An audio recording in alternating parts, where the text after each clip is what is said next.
backing southwesterly 2 to 4, increasing 5 or 6 later. Fair, good. North 4 inch to Selby Bill.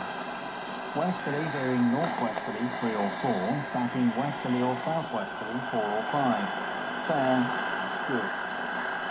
Selby Bill to Lyme Regis. West 3 or 4, veering northwest 2 or 3, backing southwest 5 or 6. Mainly fair, good. Lyme Regis to Land's End, including the Alpha Scilly. Northwest 3 or 4, backing west 2 or 3, then southwest 5 or 6. Mainly fair, good. Land's End to St David's Head, including the Bristol Channel. Northwest 4 or 5, backing west 3 or 4, then southwest 5 to 7. Showers later, good. St David's Head to Great Ormhead, including St George's Channel. West backing southwest 5 or 6, occasionally 7 later. Showers later, good. Great Ormhead to the Mull of Galloway. West backing southwest 5 or 6, occasionally 7 later. Showers, squally later, perhaps thundery. Good, occasionally poor later. Isle of Man. West 4 or 5, backing southwest 5 or 6 later. Isolated showers, mainly good. Loch Foyle to Carlingford Loch. Westerly or southwesterly 4 to 6, increasing 6 or 7, occasionally gale 8 in north. Showers, squally and perhaps thundery later, good, occasionally poor later. Mull of Galloway to the Mull of Kintyre, including the Firth of Clyde and the North Channel. Westerly or southwesterly 4 to 6, occasionally 7 later. Showers, squally and perhaps thundery later. Good, occasionally poor later.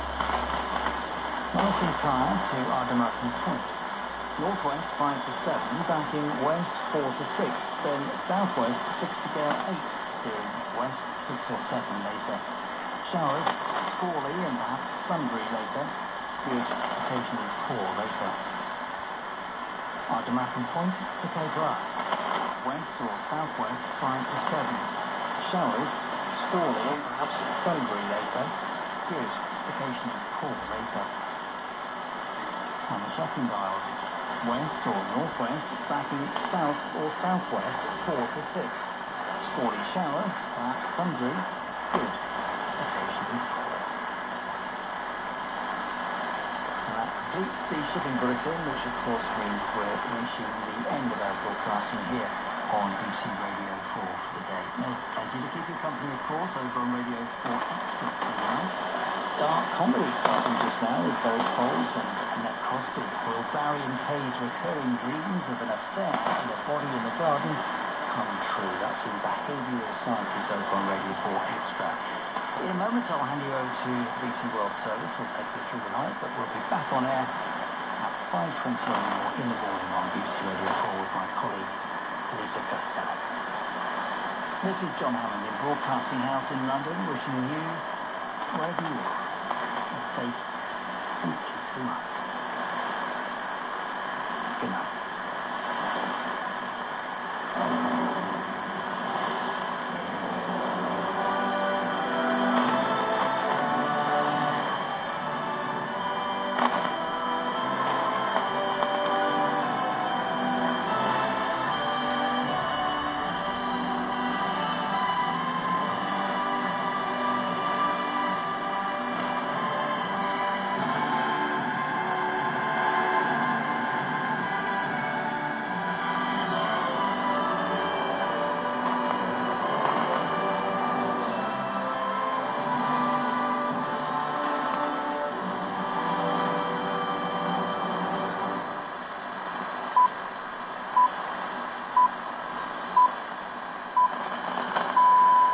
Midnight GMT, I'm Jackie Leonard, and in a change from our scheduled output, this is an extra edition of the newsroom from the BBC World Service, with coverage of the Iranian attack on Israel.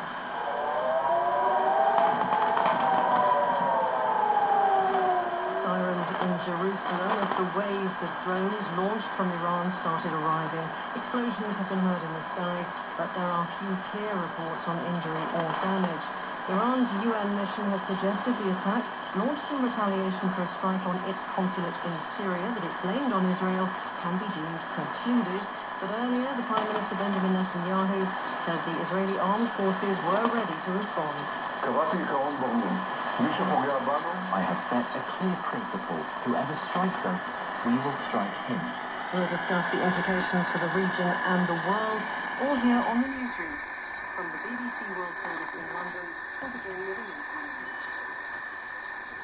The BBC News. Iran has launched an aerial attack on Israel involving drones and missiles. Witnesses have described the sound of explosions in the skies above Jerusalem as Israeli air defences intercepted multiple drones. A statement by Iran's Revolutionary Guard said the attack was in response to what it called various Israeli crimes.